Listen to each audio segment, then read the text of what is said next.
السلام عليكم ورحمة الله وبركاته أصحابتك وحرن جنال كمركلة سود وذا أدي أدو مهسنتهين مقال كان وحن ربا إن ندو كل وذاقه وزيرك جديد كدولة أمريكا أو شرعية أذك صاري قادة شذا ليسن كتراجع أما بس CDL دتك شرع درada wadanka ku jooga ee muwaadiniinta Mareykanka aan ahayn isla markaana green card aanan haysanin arintan waxay ka dhalatay shiral ay sababeen qaar kamid ah wadayaasha gawaarida taraagada ah oo sharci la'aan ahaa luqadda Englishkana aan aqoonin haddaba tilaabooyinka cusub ee lagu dhawaaqay maxay yihiin gobolada inta badan sharciyada qaadashada laysanka taraaga jabiyay oo digniinta uu siiyay wasiirka gaadiidkana maxay yihiin arrimahaasi oo ayaan idinla wadaagayaa balse marka hore soo dhawaada wasiirka gaadiidka dowladda Mareykanka Sean Duffy ayaa maalnimadii shalay ahayd shir jaraa'id qabtay waxaana uu kaga hadlayay waxyaabaha ka soo baxay baaritaan ay ku sameeyeen guud ahaan gobolada Mareykanka oo ku aadan soo saarista laysanka taraagada lagu wado ee CDL-ka loo yaqaano arrintan waxa ay ka dhalatay kadib markii dhowr shil oo kala duwan ilaa iyo 3 shil ay 3 gobol oo kala duwan ay ka dhaceen waxaana shilalkaasi sababay dad waday taraagyo oo si sharci darro ah wadanka ku joogay shilka koobaad waxa uu dhacay 14kii bishii March ee saddexaad ee sanadkan 2025 gobolka Texas ayuuna ka dhacay nin gaari taraag wada ayaa waxa uu ku guuldareystay inuu break qabto kadib markii gawaari taagan uu highway uu uga daba yimid ilaa 17 gaari shil ah ayuu sababay ninkaasi waxaana ku dhintay 5 qof oo 2 caruur ay ku jiraan 11 kalena waa dhaawac ayaa soo gaaray waxaana ninkaasi markii baaritaan lagu sameeyay lagu helay in saacado dheer uu shaqeynayay isla markaana sidoo kalena dhowr jeer lagu qabtay xadgudub dhinaca wadista gawaarida ee wadooyinka shil kale 6dii bishii May ee shanaad ee sanadkan waxa uu ka dhacay Alabama waxaana sababay nin 6 toddobaad oo kaliya laysanka haystay 2 qof ayuu dilay 4 kalena waa uu dhaawacay kadib markii gawaari light taagan oo casaan ah ama red ah uu ka daba tagay isla markaana ninkaasina baaritaan markii lagu sameeyay speeding ayaa lagu helay sidoo kalena shirkadda uu hadda la shaqeynayay waxa la leeyahay markaasi 3 maalmood oo kaliya ayuu gaariga u waday kii ugu dambeeyana waxa uu ahaa shilkii ka dhacay Florida oo ninkii Hindiga ahaa oo luqadda Englishkana aan aqoonin wadankana sharci darrada ku joogay wada highway uu doonayay inuu U-turn ku sameeyo kadibna gaari kale oo 3 qof ay wateen uu ku dhacay isla markaana 3dii qof ay halkaasi ku geeriyoodeen haddana uu xiran yahay isla markaana uu wajahayo dambiye kala duwan isagana luqadda Englishka ma uusan aqoonin calaamadaha wadooyinka ma uusan aqoonin sidoo kalena waxa jirtay in horey ticket speeding loogu siiyay gobolka New Mexico Washington State ayuuna laysanka uu ka soo qaatay haddaba wuxuu yiri arrimahaasi oo idil markii ay isfahaysteen kadib waxaan sameynay baaritaan guud ahaan wadanka sida goboladu ay dadka laysanka u siinayaan iyo waliba dadka ay siinayaan waxaana soo baxday dadka la yiraahdo non domicile-ka oo wadanka aan deganayn in dad aad u fara badan laysanka la siiyo oo 200,000 oo kamid ah ay haystaan hadda dawladdu waxay tiri 194,000 oo kamid ah waxa dhici doonta 2 sano ee soo socota hadii laysanka uu ka dhaco inaan loo cusboonaysiin doonin marka dadkaasi waxay u dhaxayaan 190,000 ilaa iyo 100 ilaa iyo 200,000 ayay u dhaxayaan dadkaasi non domicile CDL-ka waxa la siiyaa shakhsiyaadka wadanka Mareykanka sida sharciga ah uga shaqeyn kara laakiin aan gobolka ay ka qaadanayaan aan deganayn laysanka gobolka ay ka qaadanayaan aan deganayn isla markaana dad ajnabi ah dadkaasi waa dadka haysta viisooyinka shaqo ee ku meel gaarka sida viisayaasha la yiraahdo H2A iyo sidoo kale H2B oo beeraha looga shaqeeyo qaarkood iyo kuwa kale ee ku meel gaarka haddaba marka wasiirka gaadiidka Sean Duffy waxa uu sheegay in tilaabooyin ay qaadayaan si dadka wadanka sharci darrada ku joogo aysan laysanka taraagyada aysan u qaadanin marka wuxuu yiri waxyaabaha baaritaankeena ka soo baxay waxa kamid ah inaan aragnay in goboladu ay jabinayaan sharciyadii federaalka ee loo baahnaa inay raacaan qaladaad fara badan ay sameynayaan dad laysan in la siiyo aan ahayna ay laysanka siinayaan isteedada qaarkood waxa uu yiri dad xitaa kaarkii shaqada ay ka dhaceen oo aan si sharci ah wadanka ku joogin ayay laysanada siinayaan waxa uu sheegay kuwa qaarkood xitaa markii ay sharciyada raaceen kadib waxa jirta in dad qatar ah oo xitaa gawaarida taraagada inay u dhawaadaan aysan ahayn in la siinayo arrintaasina waxa uu yiri waxay qatar ku tahay dadka shacabka ah ee Mareykanka ammaankooda waana xaalad degdeg ah oo loo baahan yahay in wax laga qabto isagoo arrimahaasi ka hadlayo waxa uu yiri So today I'm here to tell you after our audit that those reports they're all true. What our audit has already discovered should anger every single American. So here's what we've learned. We just want to walk through it. First, our audit revealed a systemic breakdown among states to follow the law and issue licenses properly. States are failing to follow even the most basic procedures. We even uncovered widespread procedural errors, computer programming flaws, and a gross lack of oversight in the states that issue CDLs.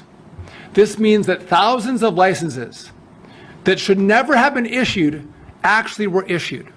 States are issuing licenses that extend months and even years beyond a driver's lawful presence in the U.S. This is a direct incentive to stay in our country illegally beyond their authorized work permit. They have driver's licenses. So in some disturbing cases, they have failed to validate a driver's lawful presence before handing them a commercial license. It's deeply disturbing, but even worse. Our second finding was that the current federal regulations are allowing dangerous, unqualified drivers on American roadways. This means that even when the rules are being followed, dangerous individuals who shouldn't be near a big rig are getting behind the wheel and causing crashes on our roadways. Eligibility requirements are deeply flawed and they're way too broad. They are simply not strong enough to prevent more of these horrific crashes from occurring in America. The system, it's failed, and it's a national emergency. So the combination of a catastrophic failure of states to follow the law and a broken system has created an imminent hazard to American travelers. gobollada inta badan lagu helay in ay sharciyada jebinayaan islamarkaana dad aan u qalmin laysinka traaga inay laysin siinayaan waxaa ka mid ah oo gobolladaasi California, Colorado, Pennsylvania, South Dakota, Texas iyo weliba Washington State. waxaana sidoo kale jirta hadda kadib kaar shaqo ayaan haystaa iyo weliba social security inaan laysinka la isku siin doonin traagyada oo qofka la eegi doono wadanka si sharci ah miyuu ku joogaa mise si sharci ah ma ku jooga muwaadin Mareykan ah ma green card oo haysta ayaa hadda kadib la eegi doona sharciyadana si aadaha ayaa loo adkeeyay. haddaba wasiirka gaadiidka Sean Duffy waxa uu sheegay in laba tilaabo oo degdeg ah la qaadayo weliba amaro degdeg ah ay noqon doonaan. amaradaasi waxay yihiin in loogu baaqayo dhammaanba gobollada inay joojiyaan soo saarista laysinka islamarkaana isbedel weyn arrintaasi lagu samayn doono. waxaana uu xaqiijiyay in arrintan aysan ahayn arrin soo jeedina. waxa uu yiri waa amar degdeg ah islamarkaana si sharciya ku dhaqangelaya. dadka aan muwaadiniinta Mareykanka ahayn oo aan u qalmin in CDL la siiyo waa in aan la siinin ilaa iyo ay la kulmaan sharciyo adag oo lagu ogaanayo inay wadankaasi sharciya ku joogaan iyo in kale.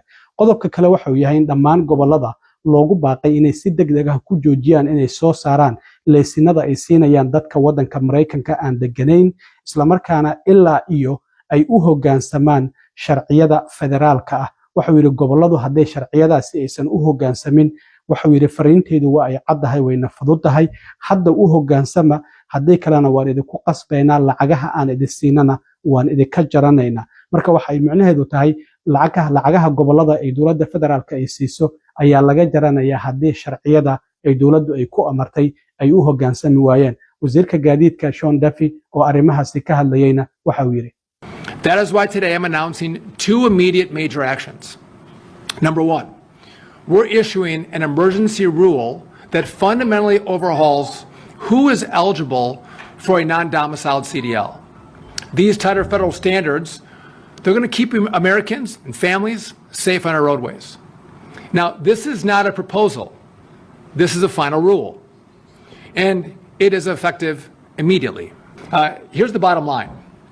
Non-citizens will not be eligible for a CDL unless they meet a much stricter set of rules. Second, all states must immediately pause the issuance of non-domiciled CDLs until they can comply with our new rules. My message, it's very simple. Get into compliance now, or we'll pull funding and we'll force you into compliance. sidoo kale wasiirka gaadiidka Sean Duffy ayaa waxa uu sheegay intii baaritaanka ay wadeen in gobolka ugu daran ee sharciyada federaalka ah jebinaya islamarkaana dadka sharci la'aanta ah laysinka siinayo uu yahay gobolka California inay ogaadeen. waxaana uu sheegay in gobolka California ay xadgudubyo kala duwan ay sameynayaan. Waxa uu sheegay 4 qof oo laysin ay siiyaan qof ka mid ah ayaa waxa uu yahay qof sharci darro ah oo si sharci darro ah laysinkaasi lagu siiyay. Arrintaasina waxay xadgudub toos ah ku tahay sharciyada badqabka wadooyinka ee federaalka ah.